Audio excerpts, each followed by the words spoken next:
Hi, this is Joe Polish, and I'm here with my friends Yanik Silver, Maverick Business Adventures, Marie Forleo, Rich, Happy, and Hot. This is Mr. Sir Richard Branson, obviously Virgin, and everything related to Virgin, from Virgin Unite for the foundation to Virgin Airlines, started with Virgin Records, and Virgin pretty much like several hundred things. And of course, I have a company called Piranha Marketing, and one of the top podcasts in the world at ilovemarketing.com on iTunes. Now, we wanted to ask Richard some questions about you and about your business, about your success. And, Richard, first off, we're sitting here on this amazing, gorgeous, beautiful island called Necker. And you've built this as a result of being an amazing entrepreneur. So I wanted to ask you, what makes a successful producing entrepreneur? And I'll let Marie do the honors. Gosh, what makes a successful entrepreneur? I'm not sure that somebody will know that they're an entrepreneur from the beginning. I think they will have a desire to make a difference to other people's lives, and they'll see that that something's frustrating them. There's a gap in the markets. They feel they can do it better themselves, and they'll try to fill that gap in the market, and that's and then they almost become an entrepreneur by default. I don't think you can sort of set out to become an entrepreneur. I think you've got to set out to make a difference to other people's lives. Gotcha. Well, what are the business principles that have stood out for you that just have worked really well for Virgin and for even building any sort of organization or cause? Well, again, I don't necessarily think of them as business principles. I think the word, I think the word business, it becomes a business. But what you're doing is you're painting a picture. You're trying to create something to make a difference to other people's lives. You have a blank canvas, and you're filling in every little bit of that canvas to get every single little detail right, and if that canvas, sings out at you at the end, and it's a beautiful picture, your business is going to be successful. If bits of the canvas are not quite right, your business may fail. So if you set up to change people's lives, you've got to get every single little detail right. You've got to make sure that the people that you're working with 100% believe in what you're trying to do, and you've got to make sure that what you're trying to do is worthwhile spending your time on, and at the end of the day, you want to be sure that that the people's lives you've affected, you've really you've affected them and benefited them, and if you get all that right, hopefully you'll be able to pay the bills at the end of the year. Well, I know you've started so many businesses, Richard. I mean, you have, I think, 300 some companies right now, and so many entrepreneurs. I work with a lot of entrepreneurs who are startups, who are in their growth phase, who are even in their legacy phase. And if you're in a startup mode, I mean, you just talked about this painting the canvas. That's really incredible. What is there, like, one tangible piece of advice that you wish that you had when you were just starting your first business? I mean, the absolute key, and I'm like an old stuck gramophone record that existed in my day, is how good you are with people, and if you genuinely care about people, if you can surround yourself with people that genuinely excited about what you're doing, if you can draw out the best in people, if you're good at lavishing praise on people and not criticizing your people, and inspiring your people, that's something you just have to do from day one. Never use the I word. I mean, it's you're a team. We're doing this. We're doing that. Just never ever let it sort of center on yourself, and just be a great leader of people. And if you can do that from day one, even if you've got one other person working with you or two other people working with you, then you can enjoy the good times together, but there will be bad times, and your people will pull around for you. They'll work day and night to try to keep whatever it is you're creating alive, and make sure that it survives. So the number one lesson is be a great people person. That's great. And I got a quick follow-up. And the follow-up would be, so now you've started to make it as a business owner. So now we work with a lot of, 7-figure, 8-figure, 9-figure business owners. What did you do to take it to really the whole next level? Well, I think the next stage is, is to be a great delegator, and not try to do everything yourself. Try to find people who are better than you all the time. Try to find people who are better than you to put you out of business effectively. So, whatever you're spending all your day doing, try to find someone who's better than you to do that, to replace you at it, so that you can go off and think about the next big picture. An entrepreneur is not a manager. I mean, an entrepreneur is somebody who is great at conceiving ideas, starting ideas, building ideas, but then handing over to really good managers to manage the businesses. The moment you've got more than one business, you can't be hands-on doing everything. If, on the other hand, you are, you're not really a great entrepreneur, but you're a really good manager, then fine, just immerse yourself in the business, worry about every detail. Don't worry about having to, move on to other businesses. So it slightly depends on what kind of person you are. In a strange way, Steve Jobs was more a manager than an entrepreneur. I mean, it sounds slightly strange to say that because, but I mean, he was somebody that, focused on, almost specifically on one subject matter. Immersed himself in that business. He second-guessed everybody with everything. No bit of artwork could go out without his approval. And he built a formidable business, but pretty specific business in one area. And it worked very well for him. But if you want to be a true entrepreneur and build a lot of different businesses, you've got to be a great delegator. That's awesome. So one of the things that we're all passionate about, and I think we really admire you for, is being a great marketer. And when you're launching a new company, how do you start to think about the marketing campaign? What's the first steps? How do you even begin that whole process? Well, the most important thing about marketing anything is does the product itself, is it worthy of people's attention? So make absolutely certain that you've got a product that is worth going out there and shouting about. And once you've done that, then I think the cheapest form of marketing is to use yourself to try to put the company on the map. There are a lot of chairmen of companies who seem to hide behind a bushel and just refuse to use themselves. But I think a good chairman, at least a third of their job will be getting out there and promoting their company. And if anybody knows anything about that, that's you. If you're going to promote your company, try to get yourself on the front pages of the papers rather than a little byline in the back pages. Be ready to make a fool of yourself. Try to come up with ideas that make people smile. We've often tried to sort of pull the tail of our bigger competitors and had fun ways of trying to get our companies on the front pages rather than the back pages of newspapers. One fun one, I had a telephone call one morning, and I was to be told that the British Airways were sponsoring this giant wheel at the other side of the House of Commons, and that they were having technical problems getting the wheel up, and they had the world's press there to film it as it was going up. And we had an airship company, so I scrambled this airship and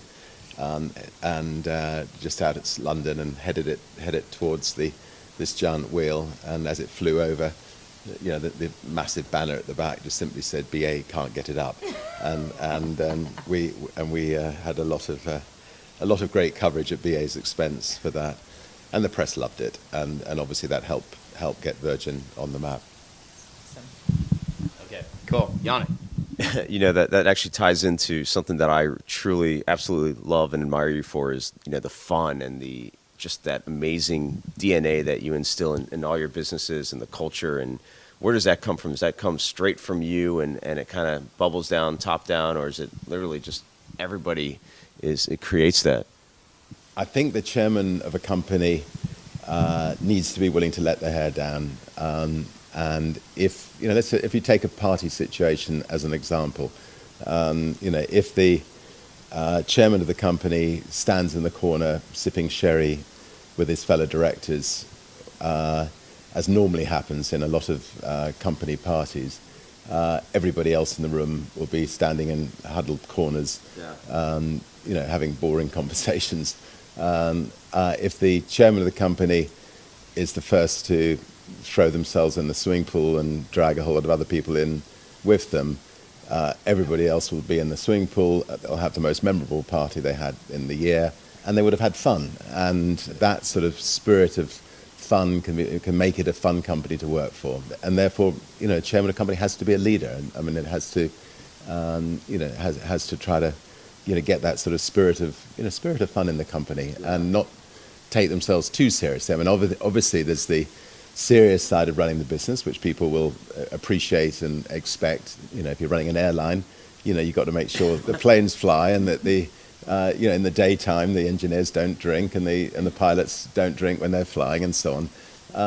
But when people are off duty, people should be able to have fun, and it's getting that balance. And I think that Virgin, we've managed to get that balance. We've got the best safety record of any airline in the world.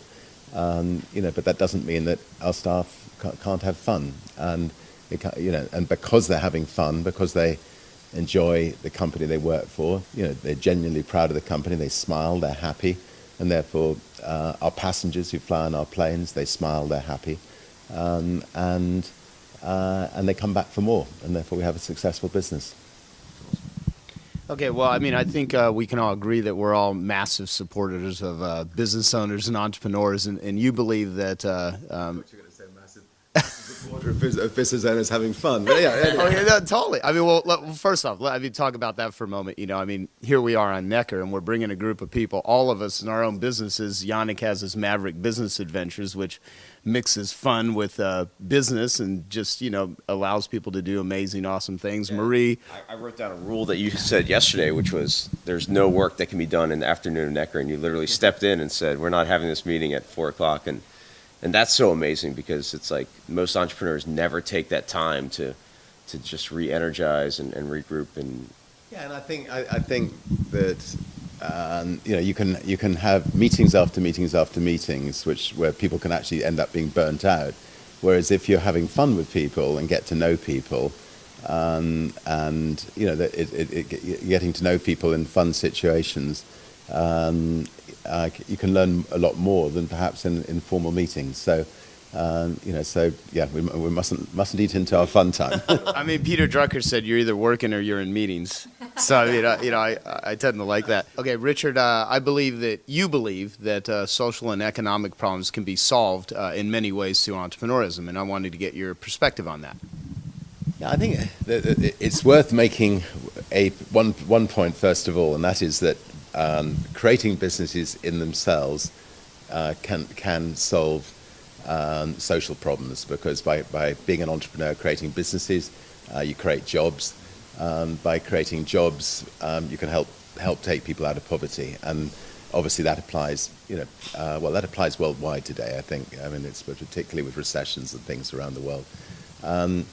But equally, I think that once you've actually created a successful business and you feel that the business is secure, I think if every business could then become a force for good, and you can use your entrepreneurial skills to think, how can we, as a company, tackle a social problem in the local community? Maybe if you're quite a small business, use our entrepreneurial skills to see how we can tackle it better than it's been tackled before. Or if you've created a bigger business, maybe how can we tackle some of the seemingly intractable global problems, and again use our entrepreneurial skills to see how they can be tackled in a better way than they've been tackled before. And I think if every business could do that, an awful lot of the problems of the world would get resolved. So you've had the experience of meeting, I'm sure, just thousands of entrepreneurs over time and also helping to create them. Is there any consistent mistake that you see entrepreneurs make in business that they could possibly avoid?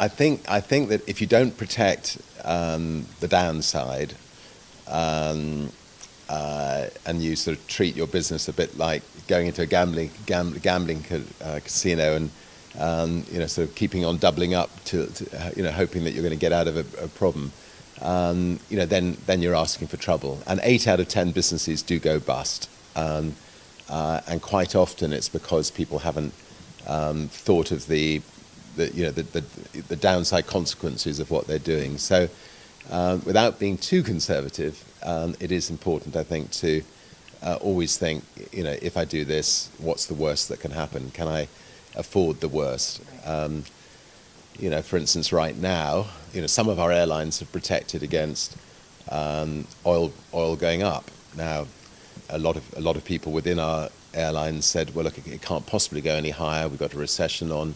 So do we really have to protect? The wiser people at Virgin said, yes, we should protect against the worst happening. So it was good and sensible that they protected against the downside.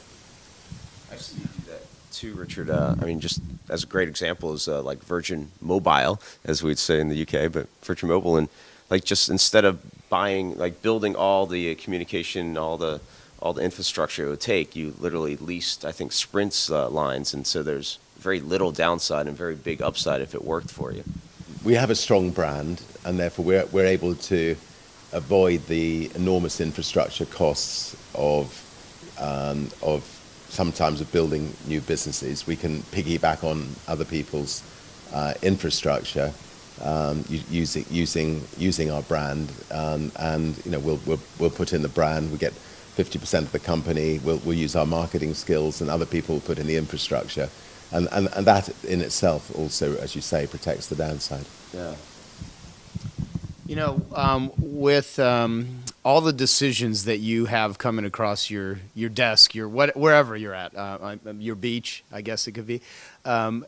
Yeah, exactly.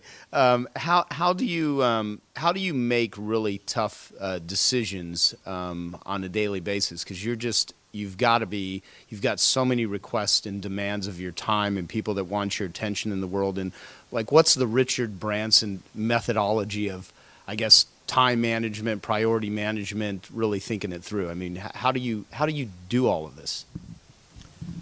Well, we spoke about delegation, and I think the first thing is to make sure that everything is running without you. So, if when I'm swimming around the island every day, if a shark comes and decides that I look tasty and I disappear, that everything will continue to run, and it may not run in exactly the same way, but it will continue to run, and Virgin will continue to grow. The fact that everything is running, we've got a fantastic team of people on a global basis.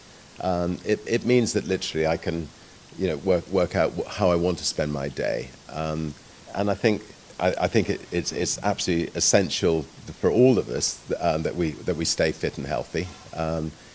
Because if we're not fit and healthy, we're not going to be able to achieve anything. So, I will swim around the island every day, or I'll go kite surfing, or I'll play tennis, or I'll do something to make sure that the body is healthy and the endorphins are running, and then I can throw myself into work. And I suspect at least 50% of my time is sort of setting up not-for-profit organizations in the world to tackle some of the bigger problems of the world, and the other 50%, I suspect, is diving in and out on, some of our businesses around the world, maybe doing a bit of firefighting when things are going wrong, or giving them a push, when things are going right.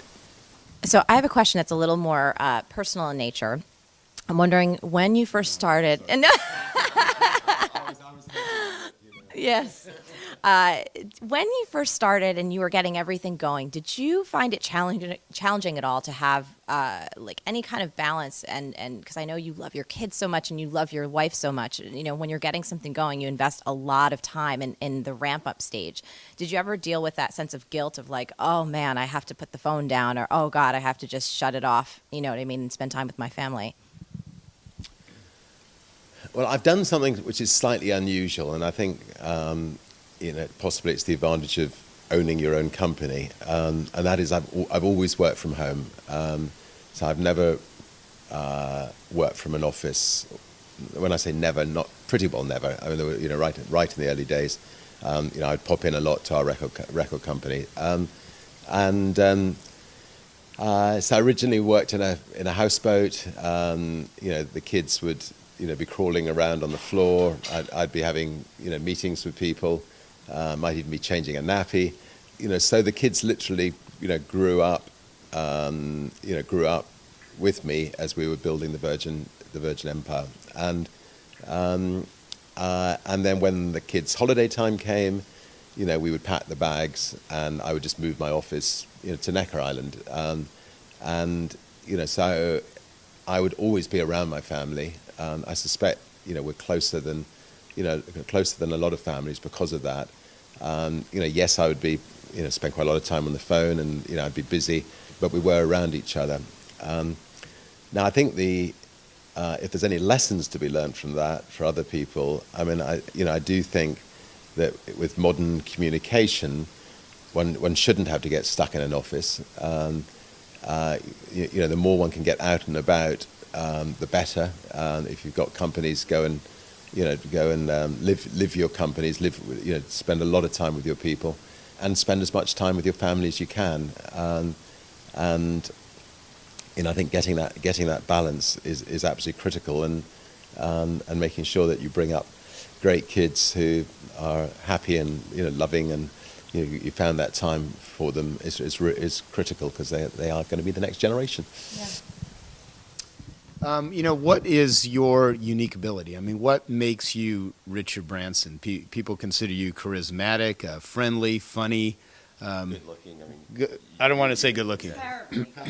Yeah. Yeah. Yeah. That pretty much sums it up. Yeah. No, I mean, what makes you effective? I mean, so, you know, people look up to you as one of the most recognized, successful, fun entrepreneurs on the planet. I mean, what makes you you? I think the sort of fun side is perhaps natural. I mean, I think, you know, I've always enjoyed having fun and making sure other people have fun around me. You know, whether it's you know, building a UFO and flying it over London on April Fool's Day. You know, you know, I was quite young when I did that, and caused that absolute panic with the police force and the army coming out and so on. You know, but I think it's natural. I think other people can, you know, who are maybe not naturally that way inclined, I think they can train themselves to enjoy life more than they perhaps are, and they may be taking themselves too seriously. I think they can, you know, if they make a real effort, they can also find a fun side in them. And I think you can train yourself out of. I mean, I was an awful public speaker when I was young, and you know, and the amount of ers and ums, I can now feel them coming back again. You know, somebody once did an interview with me, and they cut out all my ers and ums. My ers and ums were longer than the actual words that were there, so I think you can train yourself out of difficulties. Somebody said to me, the way to overcome fear of public speaking is just think of yourself, you're in a living room having a chat with some friends, and that helped me a lot. So I just from then on I just have a chat with friends, and it seemed to manage all right. But But let's move on to another question. I can't remember. Well, no. I want to go a little deeper with that one just for a minute, though, because I mean, you do some things that other human beings don't do, and it makes you really effective. And I've often wondered if you ever identified that, or do you really not know?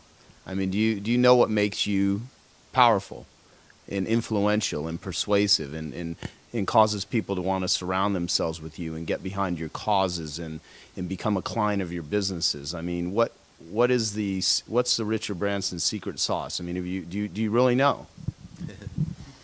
Well, look, I think you are only as good as the reputation you've built over many years, and I hope, that I've managed to build a good reputation, and therefore hopefully people can trust me. So, if you look back over Richard Branson's life, there's the exciting side. They're trying to be the first to fly around the world in a balloon, or the fastest across the Atlantic in boats and so on. And I think that sort of slightly sort of sexier side of my life, the fun, adventurous side, has also helped the brand and helped make the brand a bit more interesting than, say, British Airways, where the chairman hasn't put his life on the line too often. And then there's the actual companies themselves. The fact that I think we have made quite a big difference to people's lives in whether it's if you fly on a plane or travel on a train or or listen to music, etc. I think in a lot of different areas we've made differences to people's lives, so I think there is some substance there. Hopefully then it's down to personality, whether you're good at dealing with people, whether people want to actually spend time with you, and whether you genuinely care about people. And I'm just extremely lucky. I love people, love spending time with people, love learning from people. Hopefully I'm as good a listener, which I think as a good leader's got to be a great listener, not wanting to listen to themselves all the time. I want to jump into something. Is you keep coming up with this, make a difference, and being a difference, and that's about entrepreneurs creating a difference, and so actually I've written it down in my journal because we've had several conversations on Necker, and one of the things you said that you wanted written on your tombstone or your gravestone was he made a difference.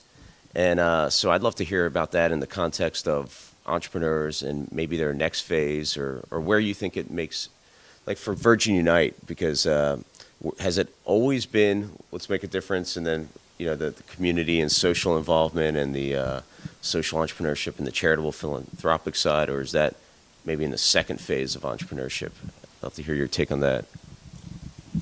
I think when you're starting a business, you've really just got to concentrate on survival and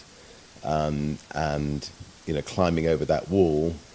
And once you've climbed over that wall and you know that you're secure and you can survive, then you can start worrying about the next phase, which is continuing to build your businesses, but also tackling some of the problems in the world. I think I personally get enormous satisfaction from utilizing some of my wealth and my entrepreneurial skills, to look at some of the social problems in the world and see if they can be tackled in a better way than they've been tackled in the past. And so, in this temple that we're in right now, it's got 12 pillars. The elders was formed in this temple, which Nelson Mandela and Gresham Michelle are the founding elders, and they've appointed 12 wonderful men and women in this world who go into conflict regions and try to resolve conflicts, use their moral authority to try to tackle them. And we run the elders just like we'd run a business, and we've found excellent chief executive to head them up, make sure they're properly funded, and then give them the freedom to go and do the wonderful things that people like Kofi Annan and Archbishop Tutu and President Carter and Nelson Mandela can do, and that is use their moral authority to resolve issues. And we've set up a number of other similar organizations in different areas, the Carbon War Room, to try to get on top of the problems of global warming, a Centre for Disease Control in Africa to try to get on top of the problems of diseases in Africa, and have done it in quite an entrepreneurial way. You've accomplished so much in terms of business and in terms of philanthropy. I would love to hear, is there like two things? Is there something you're most proud of creating in business? I know I've had the pleasure and the honor of being at now 3 of your Virgin Limited Edition locations, including here in Necker Island. And then I've also had the honor of being involved with some of Virgin Unite. So just would love to hear if there's things that kind of pop out for you of just being so proud that you had a hand in creating them.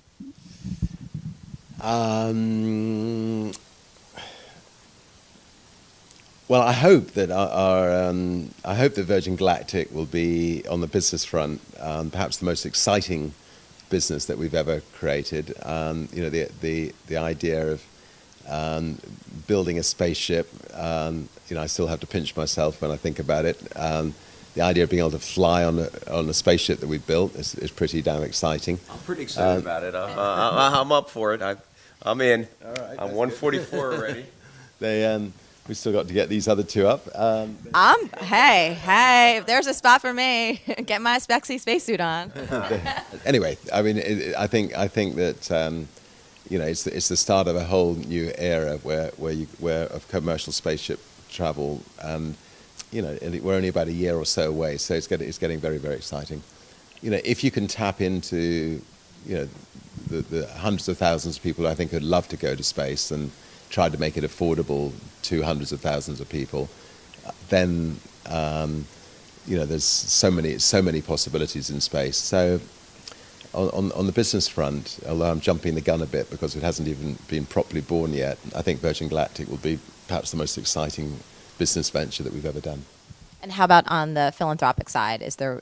I know you have so many initiatives and you're very passionate about many of them, but is there one that, even if currently right now is just kind of popping for you, that you feel is very important?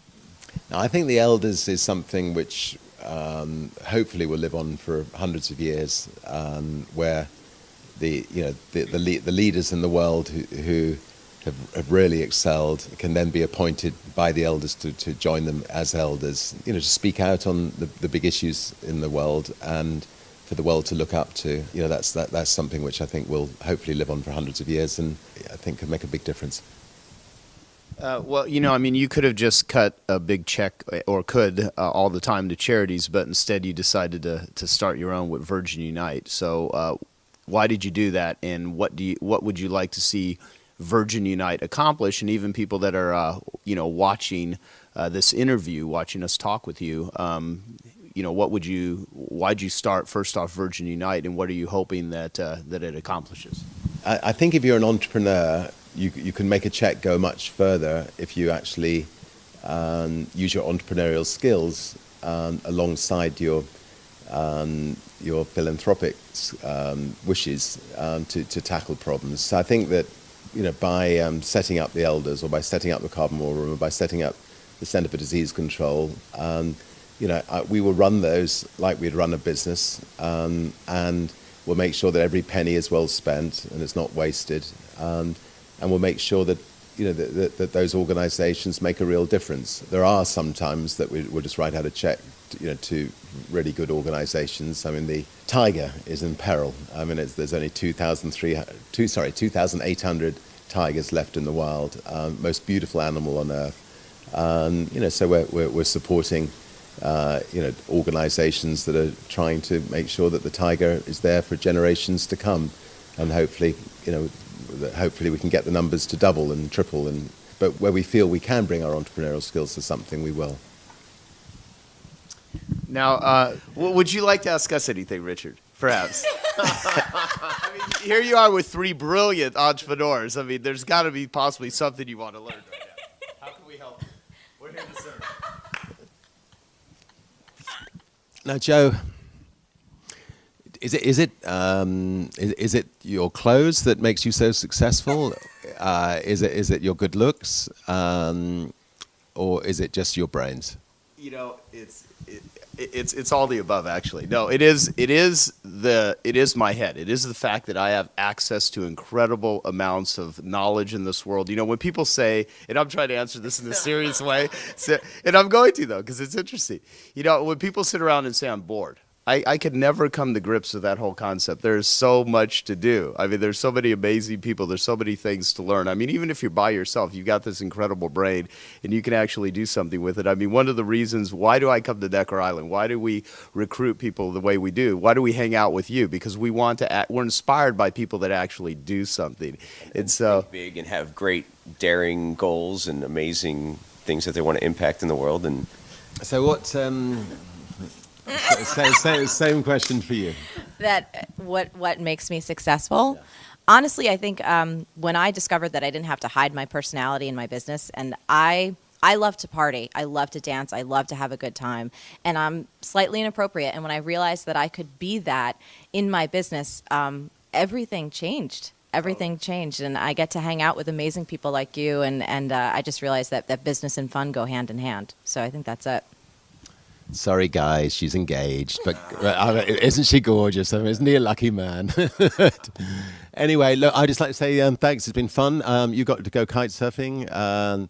Joe's, I'm sure, got more. Just no, you're going to relax, go snorkeling, and you're not allowed to leave us. I don't. I'm going to come and spend some time with you in Morocco next. That's my next mission. All right, Morocco next. Sounds good. Anyway, thanks very much, everybody, for listening. this is Joe Polish, and I want to thank you for watching the interview with Richard Branson and Marie and Yanik. And what I would like you to do now is there's a website that they have, which is virginunite.com, and they do a lot of incredible things in the world, from the Branson School of Entrepreneurship to all the many social problems that Virgin Unite, along with many partners, is attempting to really impact and tackle. And if you'd like to get involved, please visit the website and get involved. That's why we're all here, and we'd love to have you do that too. So thanks for watching, and thanks for your support.